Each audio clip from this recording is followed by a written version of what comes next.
Yeah, I realized, looking back on my past 50 years of life, although I don't know if when the age of accountability is, I don't know if that's 10 or 20 years old or 18 years old, when people start being responsible for the way they behave and the way they act and what they say.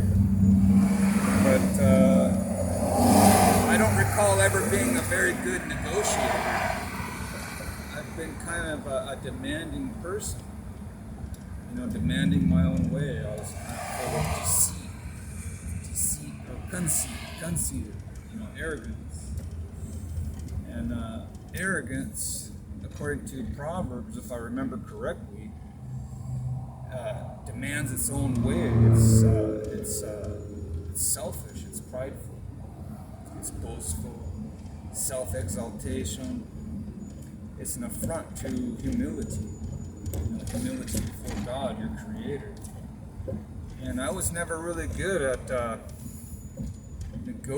being negotiable in human relationships. Kind of, well, if you don't like it, that's your problem, and I'll just continue on in another direction by myself, or with other individuals or other groups that I can find some kind of like-mindedness with. But that's not always a good thing, because you can be like-minded with criminals, or you can be like-minded with good people and honorable people, people that are productive and are friendly and wise, and those kind of people that are benefit to society rather than a hindrance to progress. But yeah, it's important. God's always right in the end. God's always going to have the final word on the day of judgment. How one has lived their lives and how they've responded to God's message, or just the message of creation, because creation itself bears testimony to the existence of God and God's ways, God's methods, and God's lots of evidence, even without the Bible itself, without the good book. There's lots of evidence around us that God exists.